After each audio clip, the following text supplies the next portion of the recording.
আমি পাৰিছো আপোনালোকে জানে যে ভাৰত চৰকাৰে কেইদিনমান আগতে কৰ্মচাৰীসকলৰ বাবে 3% মৰগীয়া বানচ ঘোষণা কৰিছে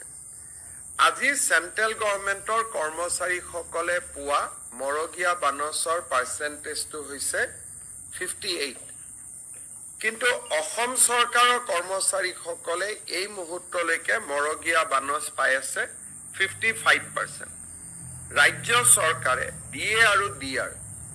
পেনশনাৰ সকলৰ বাবে আৰু চাকলিয়াৰ সকলৰ বাবে মৰগীয়া বানচ আজি 55%ৰ পৰা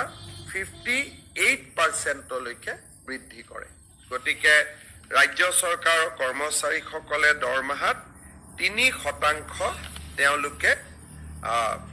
এতিয়া মৰগীয়া বানচ হিচাপে তেওঁলোকৰ দৰমহা বৃদ্ধি হ'ব আজি কেবিনেটত আমাৰ নিযুত মইনা আঁচনিখন ৰূপায়ণৰ বাবে 125 কোটি টকা